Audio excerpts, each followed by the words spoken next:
Elena, please feel free to unmute and join us if you can. Because I would love to hear from you. I was just checking my email to see if I had gotten a response from you.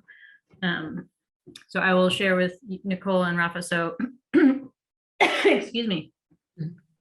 You know, we've been trying to reach out to the Bairds, and I sort of threw some Hail Marys to try to see like if I could find anyone who could connect us with them. And I think through perhaps a long chain of like someone who knew someone who knew someone, I got a voicemail from Elena, who's here on the Zoom with us, saying that the Bairds had asked her to act as kind of a go-between, like to manage communication about this, about the Indigenous Peoples Day stuff. Cool. And asked me to send her an email with like what it is we were looking for or what information we wanted. So I sent her an email this morning describing basically like, you know, we would love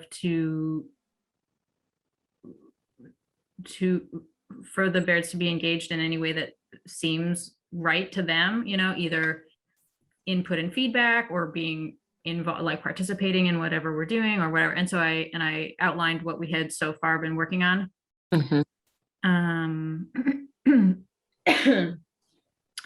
And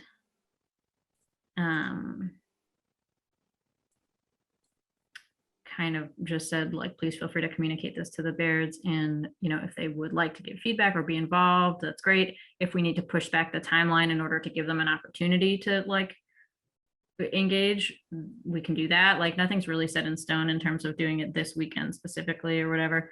So but I hadn't got an email back, but now I'm excited that she's here, except I don't know if she's going to be able to join us on like for the conversation, but we'll see.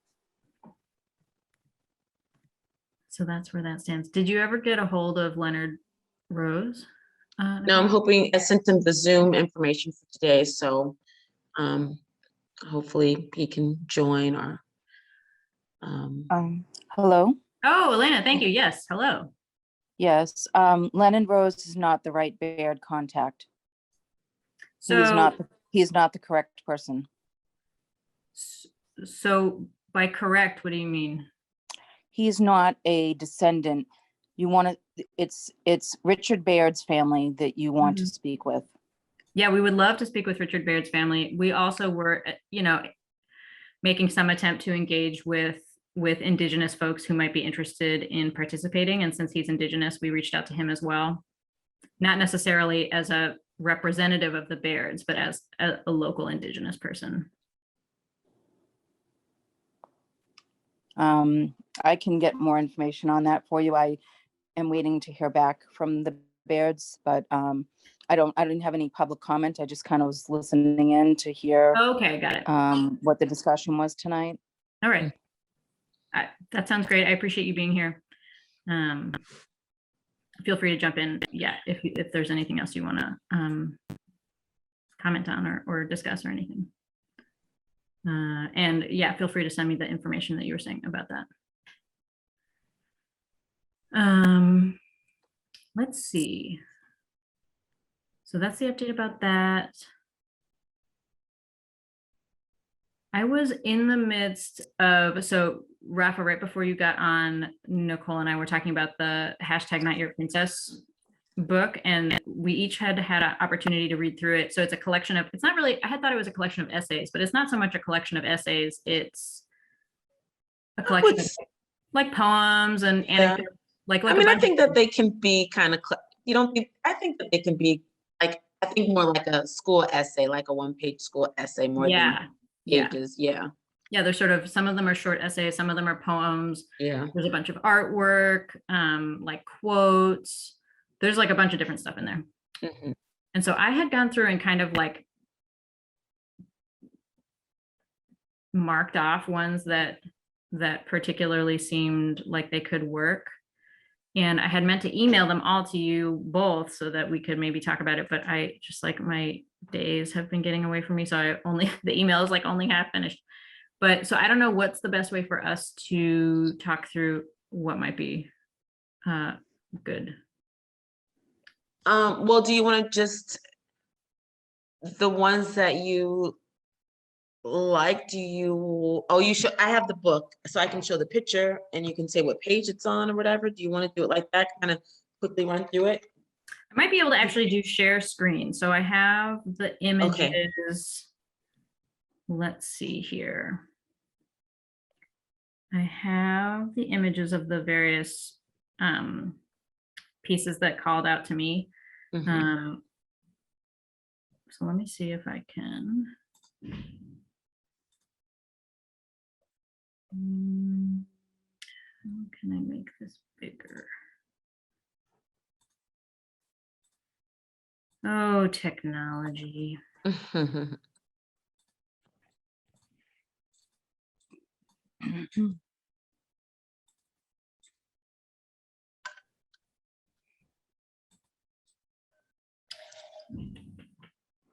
Sorry for the delay. Oh, here we go. So one that I was thinking could be sort of an interesting one to open with, because it like maybe sets the stage in some kind of way. Because a lot of the pieces are like, they're kind of painful and also beautiful, and also there's sort of like pain and hope and, you know, just like a lot of stuff, which I think makes this book particularly great. To kind of, I don't know, share that voice. And hi, Julie. Julie was the person I had reached out to be like, is there any way that you know of how to get a hold of the Bears? And so she had helped connect some of the dots. Oh. Glad to see you here, Julie. Feel free to jump in if you want to like contribute or be involved in the conversation. Let me see, screen share. Okay. So this is just a quotation that says, as Indigenous women writers and artists, we are continually trying to exist, live, and love in a world that doesn't always show its love for us. This means part of the artist's call is to turn past traumas on their heads, upside down, inside out, lift it up, then put it back down as something changed and transformed so that others can find something beautiful or hopeful in it. For that beauty and hope to exist, we Native American women must dive headfirst into the muck, ugliness, stark darkness of that wreckage. This is what we do. We recast wounds in unending light. And so light, love, and courage are circles we keep coming back to. Yeah. Quote from Tanya Winder of the Duckwater Shoshone. I love that almost like the last sentence. This is what we do. We recast wounds in unending light. Yeah.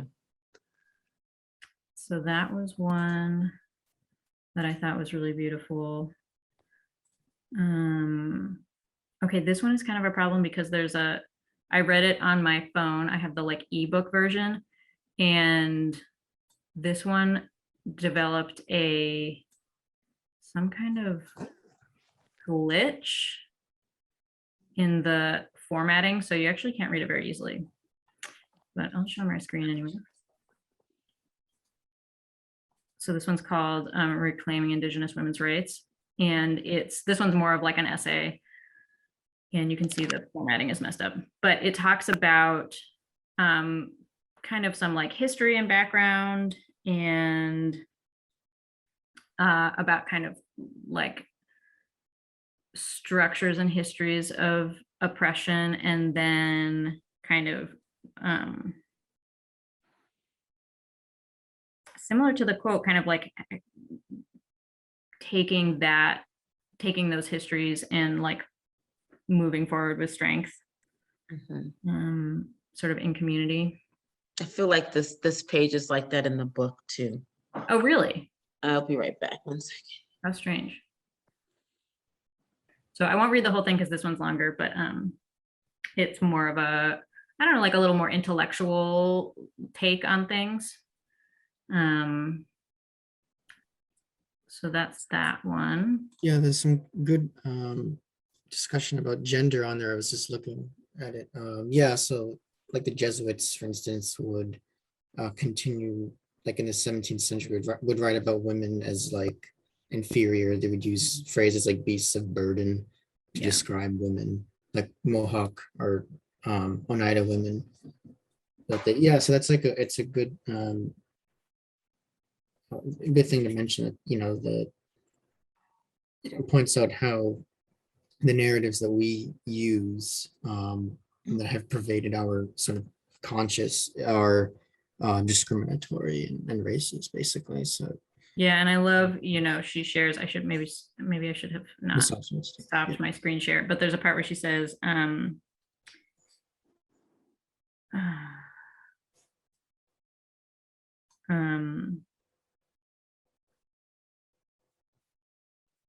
is it?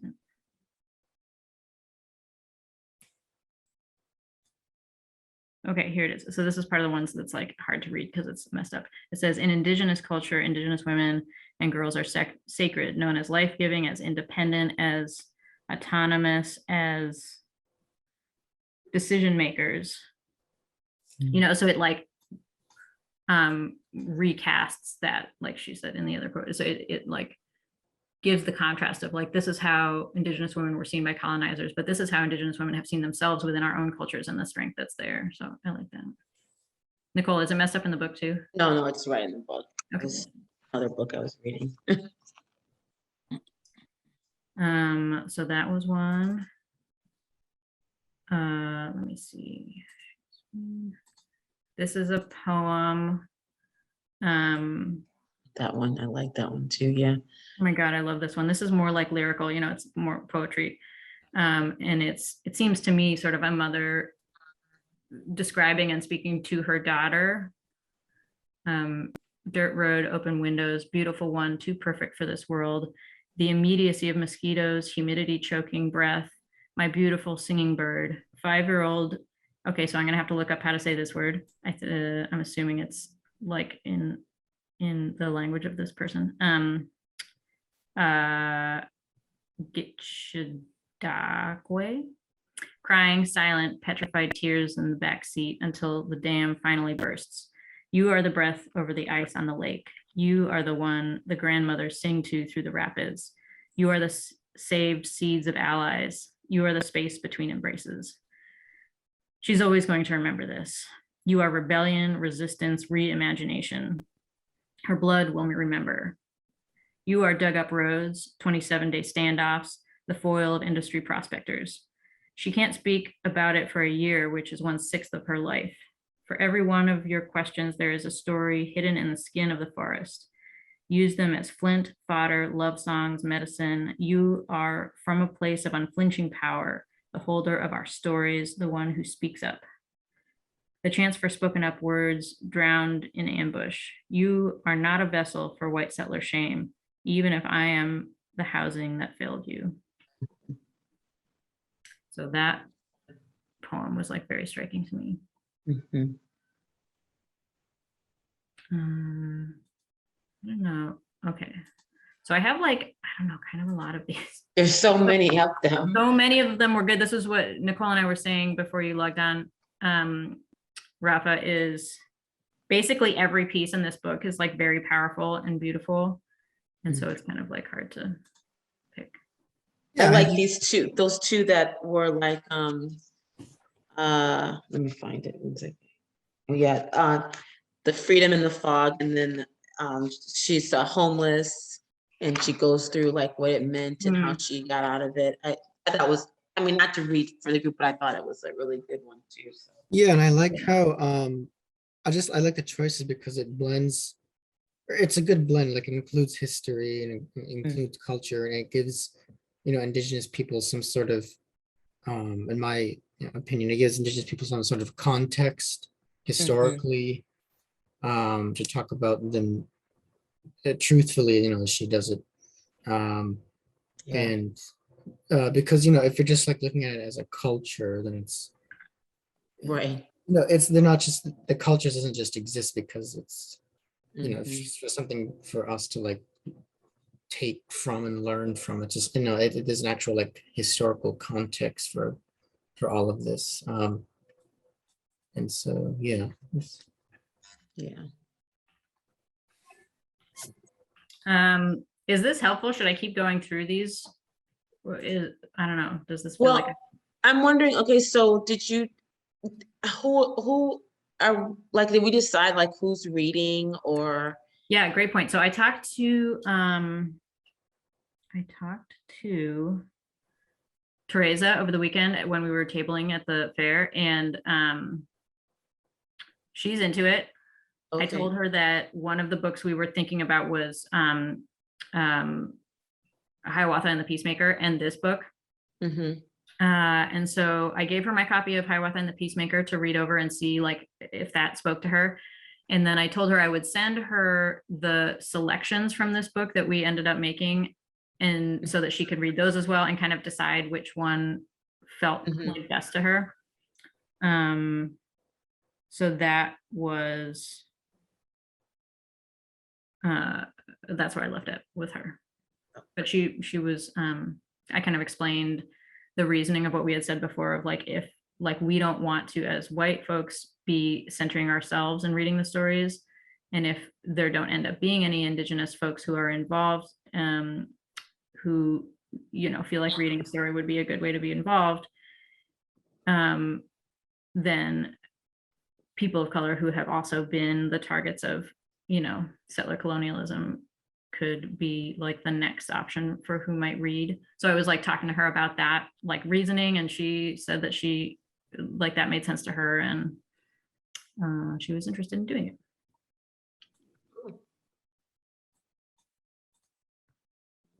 But yeah, so then it's kind of TBD which one she'll read depending on which one she feels more comfortable with, I think.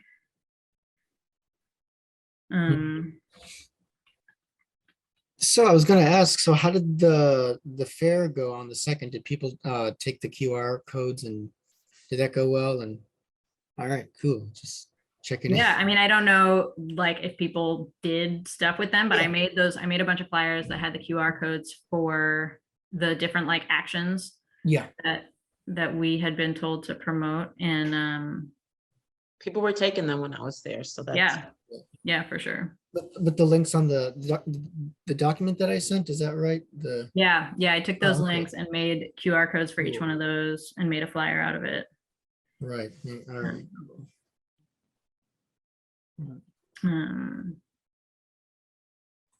Yeah. So Yeah.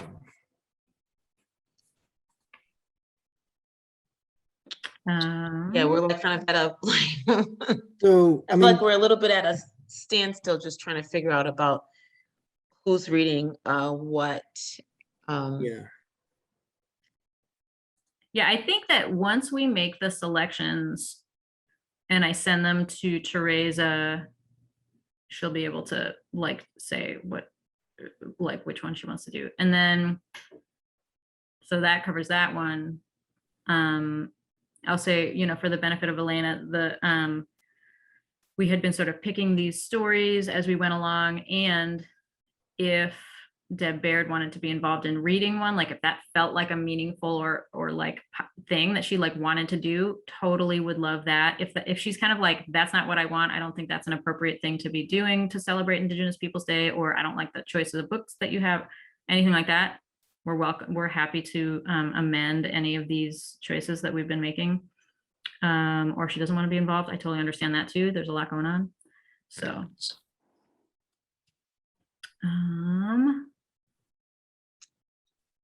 but yeah, so I feel like that's where we're at in terms of the readings. So I'm not sure if you guys heard the news, but it looks like Mayor Janey in Boston, she signed an executive order to get Indigenous Peoples Day in Boston. Hey. Yeah, it just came out today, I believe.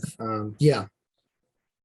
And No so way. yeah, that's good. It looks like the article letter, it looks like they're using the same information that Matuin is sending around them. And so that's really cool. I'm like, wow, okay, so this stuff is really like working. But that UNAID is doing. United American Indians in New England, their work is like really like getting out to the communities. It's like awesome. Yeah, obviously minor thing, but still important with awareness and teaching the truth. Yeah, and it was like, it's crazy like thinking about like the like arguments that people give when it comes to like wanting to keep Columbus. It's like they don't realize, because I'm not going to go into details, but they don't realize the kind of privilege they have to make those things. Like they're basically claiming like they're being erased, or when like Indigenous people, I have their like culture and physicality are just being erased on their own land. It's just like the privilege dynamic. It's like it's crazy. Like some of the Italian Americans, some of them are just like, they don't get it. It's like, oh my god. But yeah, listening to that today was unbelievable. Nothing That's new. really remarkable. I'm glad to hear that, because that was one of the big asks. There's the march on Saturday, Mhm. which I think they've maybe rebranded. This used to be the Sinking Columbus March that they've done in the past years, but this year it's called the Boston Marches for Indigenous Rights or something like that. That's happening this Saturday morning. And that's one of the asks, was for Boston to recognize Indigenous Peoples Day instead of Columbus Day. And so that's like pretty exciting. Yeah, I know. So the bill, one of the 5 bills, is to get Columbus Indigenous Peoples Day in the whole state is still obviously in the State House. That hasn't been signed yet, but yeah, this is. I mean, Boston's just one city. It's it's the capital, so Yeah. things should go from there, really. If this is yeah, so we'll keep at it, but eventually it's gonna. This stuff takes time, but we'll get there. Okay, so then in terms of the hashtag Not Your Princess, how do we make choices? This is hard. I guess one question I have is, how many would be an appropriate number? So they're all fairly short like that. It would take maybe 2 to 5 minutes to read one. Probably 5 minutes is even more than it would ever take. So say it takes like 2 to 4 minutes to read any one piece that's in that book, because they're pretty short. Well, I think the ones that you picked are good, and then whoever, I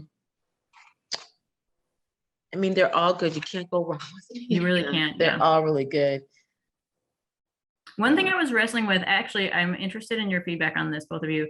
So a fair number of the pieces in there are like somewhat graphic, right? Like they talk about sexual assault, they talk about, violence, domestic violence, things like that. And I was thinking, if this is intended for a family audience, middle schoolers, things like that, I don't want to deny those experiences, and like edit to make people comfortable or whatever. And, I want it to be family friendly so that people can like listen and learn. And so I'm wondering, what is the correct balance to strike around that? Because I think some of the choices I made about which pieces I thought would be good were around that, of like the ones that I read already kind of speak to the history and to some of the violence, but in a like not very explicit way sometimes, or not very yeah, I don't know how to put it, not very explicit. Well, I think you could say at the beginning, if you're going to read, if we're reading a number of them, and then one of them is going to be explicit, or whatever, you can always say this next one we're going to read has some more advanced themes, so you can always fast forward through this one, because it's not live. It's not a live. Yeah. It's not a live, so they can fast forward to the next one. I mean, I know you guys are in like social works. I'm not sure what your like idea is on like giving a trigger warning, maybe what that might look like. I don't know. I'm just throwing it out there. I think that we could give a trigger warning that kind of includes that concept of like, there are some things that are spoken about in these pieces that can be that, like sexual assault is spoken about, other forms of violence, something like that. And to say, we want to share these to be faithful to the voices of Native American women that were compiled in this book. Yeah. And so, yeah, something like that, kind of giving people a heads up. Sorry, Elena, were you saying something? I think she just coughed. I think she just coughed. I'm not sure if I had talked over you. Anyway, yeah, something like that, a disclaimer or whatever, but contextualizing it. Mhm. Um,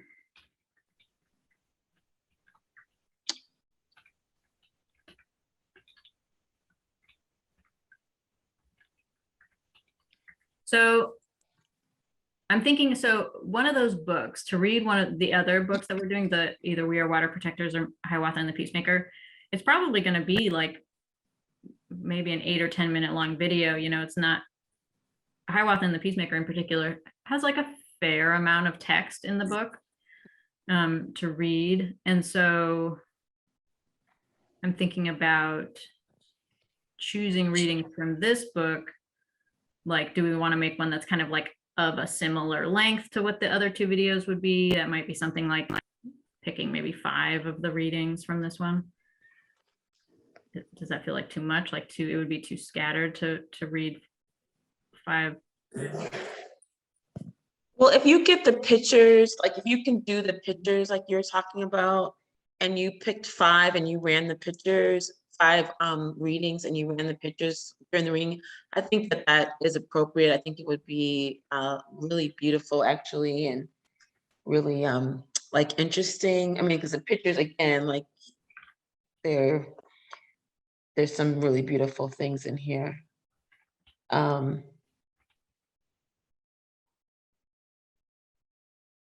You know, they've got some pictures of famous people, you know, that are Native Americans, that people that we may not recognize. You know, the artwork was beautiful, and then just some the pictures of some of the authors with their stories, I think are nice. So I think if we were able to do that, then I think 5 or 6 would be appropriate. And even like this, like when they had the intro to the chapters, I even think like this is nice. Like you could put that like right before, or show off 3 of the intro chapter words. So I don't know. I just really like this book. Yeah, it's really beautiful. Yeah. Okay. Let's see. So we talked already about maybe 4 of them, I think. Do we want to continue looking at them and pick 5 or 6? Do we want to I don't know. What What about this one, My Grandmother Sophia? What did you think of that one? That was one of the ones that did you read that one? I don't remember that one. Yeah. Oh, is that the one with the picture? The person draws the portrait? Yeah. Yes. I like that one too. I like that one. This is the thing. I basically like, I Yeah. also like the one that was also kind of, it looked like maybe it was from a middle schooler or a high schooler that said, "I'm the only American Indian." Yeah, that's right. Like, sitting at the table or something. Yeah, sitting alone Right. in the cafeteria, but feeling kind of the strength of her. I don't know Yeah. how to describe it. I can show it to you if you want.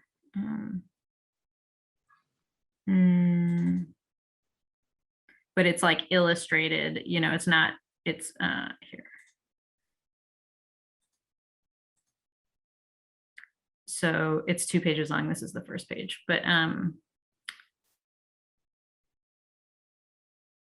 and I would, if we did this one, I would think we would like include this actual image as we're doing the reading so that people can see sort of all the little illustrations and the pictures and everything. But she says, "I'm the only American Indian sitting at the table during lunch. It's awkward, but I'm used to it. There's a group of white kids over there, a group of black kids over there, congregation segregation, a few stragglers, weirdos, hippies, and nerds. I congregate alone. We are so divided by race, but I feel comfortable as an American Indian on my own. Long beaded earrings, a beaded beret, my Native student organization badge, the beat of the drum in my soul, ancestors all around me. I talked to my Ojibwe grandma yesterday. She's up in the UP, the Upper Peninsula of Michigan, on the res. Hold on, now I have to find the second page of this in a separate file.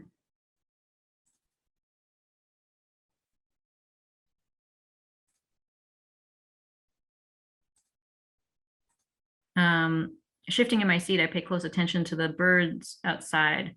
No one else is paying attention to them. That's how city folk are. They're moving and going and walking and talking nonstop. So I tune out the loud conversations, laughter, and gossip and listen to the birds. I adjust my long hair, I let it down, showing my pride. Sometimes us natives see each other on campus. We might not talk, but we nod as we walk by. Some natives wear their hair long to stand out. Our hair shouts activism, rebellion, and reclaiming our culture, heritage, and identity. It has to shout because otherwise no one would listen to us. I finish my lunch. I walk alone out of the dorm cafeteria. The smell of fries and other processed food lingers in the air. I walk out the door and down the paved sidewalk to my next class. I have survived invisibility. Mm. I guess it sounds like it's actually probably a college age student, but anyway. Okay. That's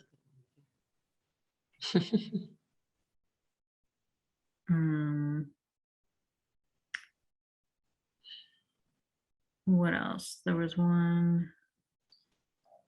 Oh, there's this one, which I thought was really interesting. It's a little bit of a different message from some of the other ones, which I thought was sort of nice. Come here, share screen. It's called, and this one comes with photos too, which I didn't take a screenshot of. Mhm. And it's called the Invisible Indians. The Invisible Indians is what it's called. It says, it's strange to me how people always want me to be an authentic, quote unquote, authentic Indian. When I say I'm Haudenosaunee, they want me to look a certain way, act a certain way. They're disappointed with what they get is just me, white-faced, red-haired.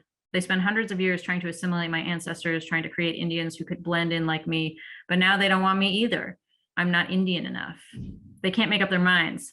They want buckskin and war paint, drumming, songs, and languages they can't understand recorded for them, but with English subtitles, of course.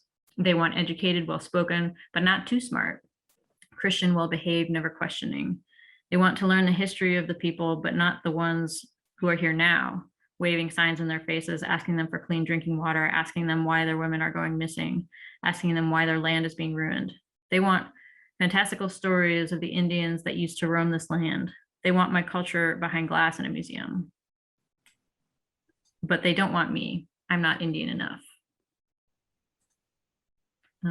So I thought that was interesting too, in terms of I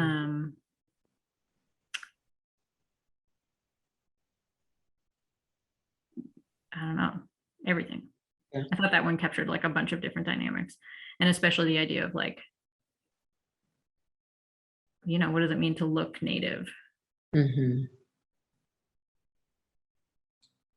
Yeah, a lot of good themes in there, like invisibility, resistance.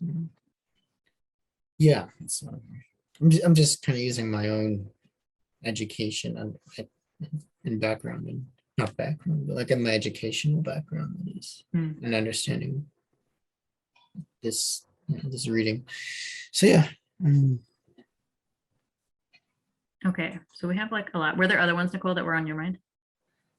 No, those same ones were really good. I like the one I told you about the grandmother, and then Yes, yeah, I I like was that one. remembering the picture of there's one where the girl starts off with like a short skirt. She's in red.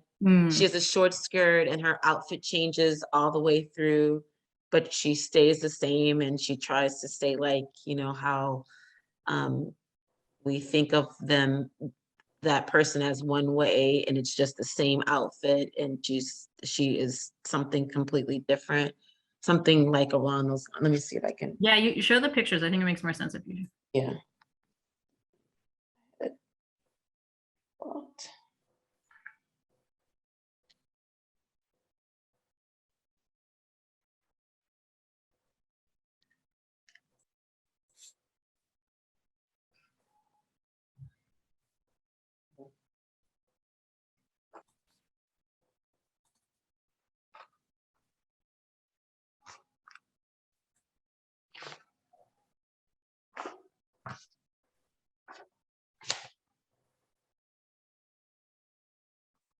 The other one that I liked was it was short, and she was saying like, why can't well, it says why not Indians, like why can't they be doctors and physicians, and why can't you see me like successful? Do you remember? It was super short, and it was like a picture of the girl or something. It's anyway, I can't. It's so many of them, like I said. So like yeah, so Oh, it yeah. starts off, and she's like that, and then she goes on, but it's the same dress and the same person. And she just says, "Onto the Red Road" is about transformation, spirituality, and an objectification of Indigenous Hawaiian women in Lakota. The color Sa, red in Lakota, is a sacred color within the tradition of the Sundance. As the Hawaiian takes her Sundance stance in the fifth image, her clothing becomes more Indigenous, as does her spirituality. So, I mean, I just like the picture. I just like how the changing of the person, but it's still an Indigenous woman who, well, the way that I look at, she's still very strong in all of them, and then even towards the end. So they're all good. Whatever ones you pick, any I'm good with. I don't have all of them are just very good. So Okay. Decisions are hard. yes, Well, so how do you want to do it? Do we want to pick them together? Should I like of the definitely ones we talked the about? one about the school I think is good, because even though it's probably more college, but I think it is relatable for middle schoolers and high schoolers. What do Yeah, you that's what I think, was thinking. If there's Rafa? families listening, high schoolers, middle schoolers, it's like an experience you can really feel. Yeah. What do you think, Rafa? I think maybe middle schoolers might be. I mean, yeah, middle schoolers would get maybe like 7th or 8th grade middle schoolers, and then I wouldn't go any less than that. Yeah, that's my input on it. No lessons like 7th grade. Yeah.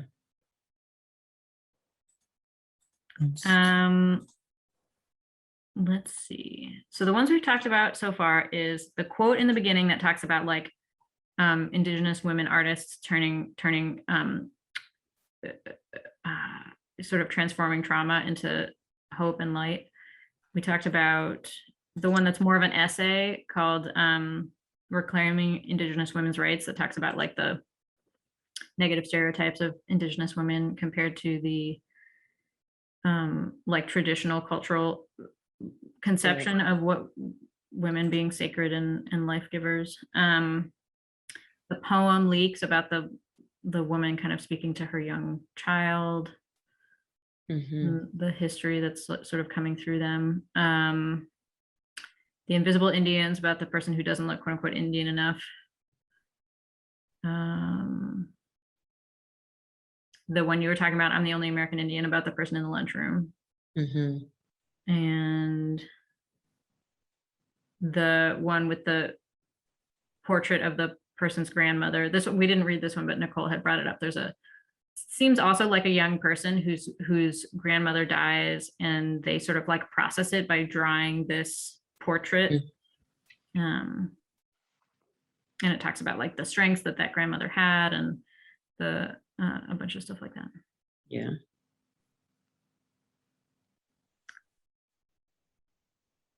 So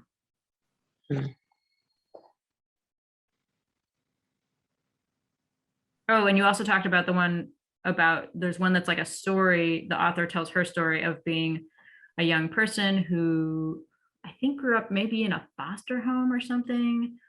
Or no, she was in and out of like detention centers. Oh yeah, yeah. And then she was homeless. Yeah. Mhm. Let's see if I can find it. Yeah. And she talks That about one might be a little bit too like it.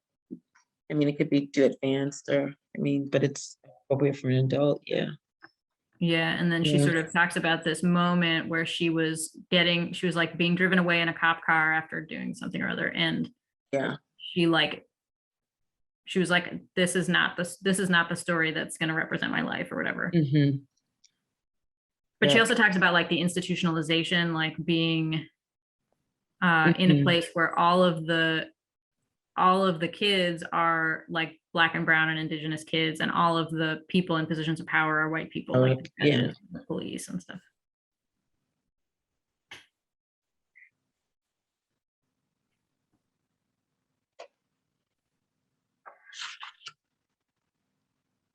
guess what I'm feeling based on what we've discussed and kind of the themes and stuff is the quote at the beginning about Indigenous women artists. The poem Leaks about the parent and young child in the car. Invisible Indians about what it means to look Indian enough.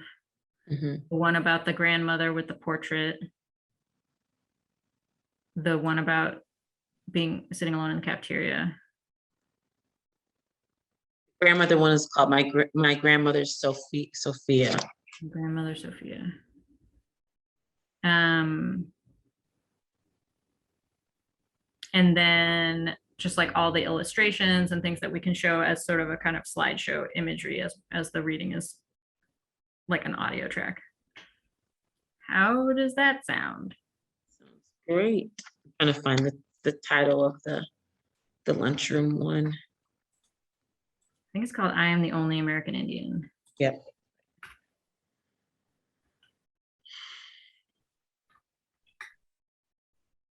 My grandmother Sophia.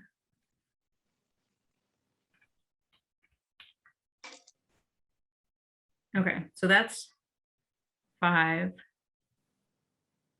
and plus the illustrations.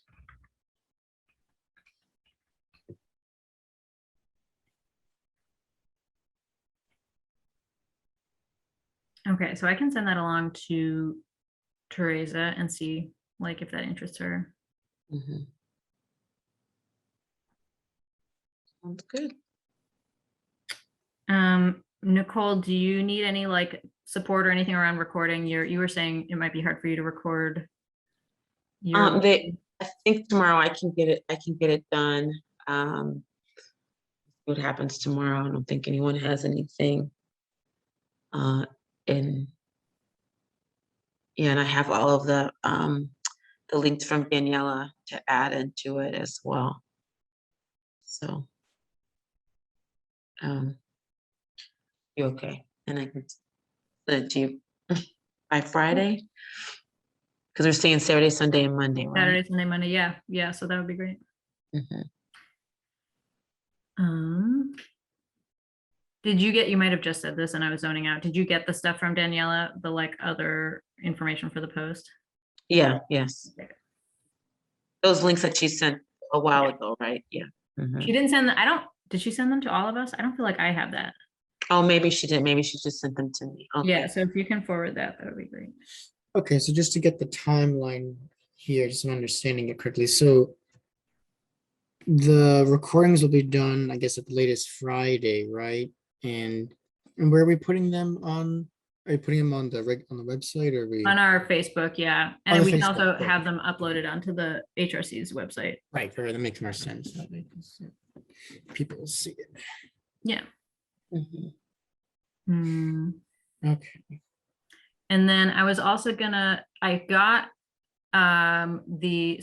remember the event that I went to a couple weekends ago, Rafa went also, that was like a bunch of towns who are putting together Indigenous Peoples Day celebrations, and they were all sharing the stuff. So they sent us Some flyers. Yeah, like the information. So they like compiled all the information for all these towns all across Massachusetts that are doing Indigenous Peoples Day celebrations. And I was thinking I could also post that on our Facebook page to kind of like cross promote and That's great. Yeah, because a bunch of them are in-person events, like really like wonderful celebrations with like craftsmen and craftspeople, I suppose I should say, and music and historians, and like just like a whole bunch of really beautiful ones. And some of them are virtual too, for people who would want to do virtual ones. Mhm. So I was figuring, I don't know necessarily when or how to do that, but maybe like either leading up to Saturday or after the readings are over. Like if you put more than one post a day, more than 2 posts a day, like stuff gets kind of lost in your feed, I feel like. Right. But so I was figuring on a separate day, maybe I would put up the information cross promoting those other events.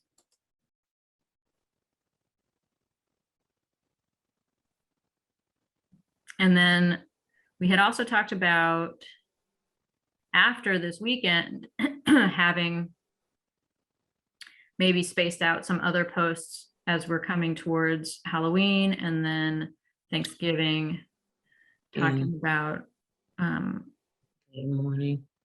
yeah, the National Yeah. Day of Mourning and Cultural appropriation. cultural for Halloween. appropriation. Yeah, exactly. That's a good idea, yeah. So I think that we have more time for those, but I think it'll be Yeah. cool to put together. And those don't have to be elaborate, but like a post, with information and links and stuff like that. Sounds good. Yeah, I'm gonna send some information to Chelmsford that we're talking about as well too, because they definitely want to get some of those links that Heather sent me, so I should probably get in touch with them. Sorry, get in touch with who? The Chelmsford DEI people. Oh, yes. Right. So I think those are the things. Sounds good. Oh, yeah, and then so I'll send you, Benny. I have the links. I just didn't send them to you yet. Of the Hiawatha and the Peacemakers, those videos that I found on that story. So I can send those to you. And then yeah, that would be perfect. as a supplement, I guess. Yeah, I can include that because that's what I'm picturing is sort of we'll post the video, but then along with it, like if you would like to learn more about this story or about these nations, please check out whatever this. Sounds really good. Yeah. Is there a link on there too, Rafa, that you had mentioned? Yeah. Oh yeah, I think you said it's on their history portion of their website. The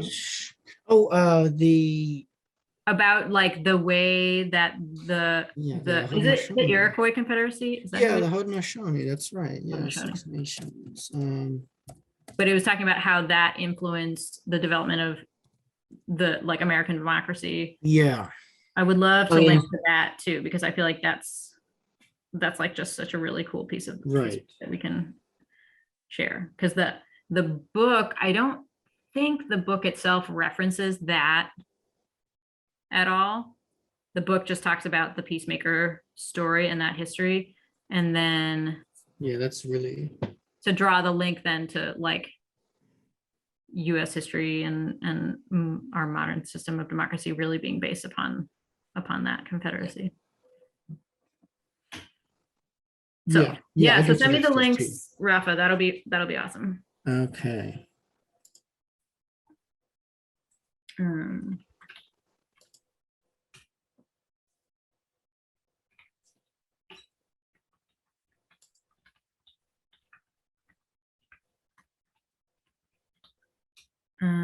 So Nicole, send me the video on Friday when you have a chance.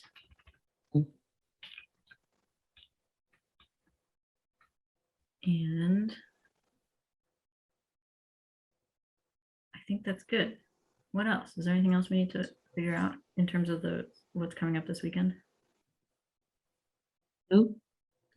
I was going to just restate for Elena and Julie, if, as Benny said, if anyone wants to read anything, we're open, like Benny said, or something you don't like or whatever, we're open to make it as beautiful as possible. Yeah.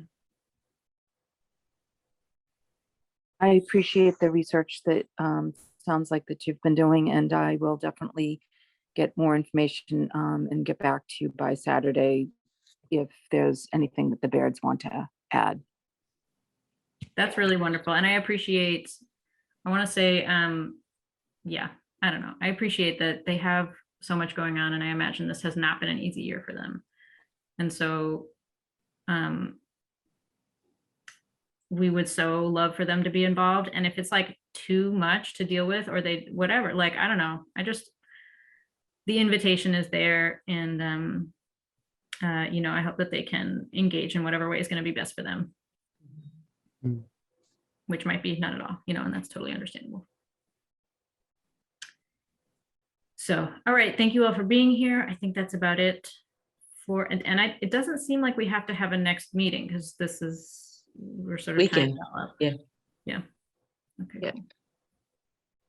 Well, thanks Right. everybody for your time over the past couple of weeks, and we will take it from there.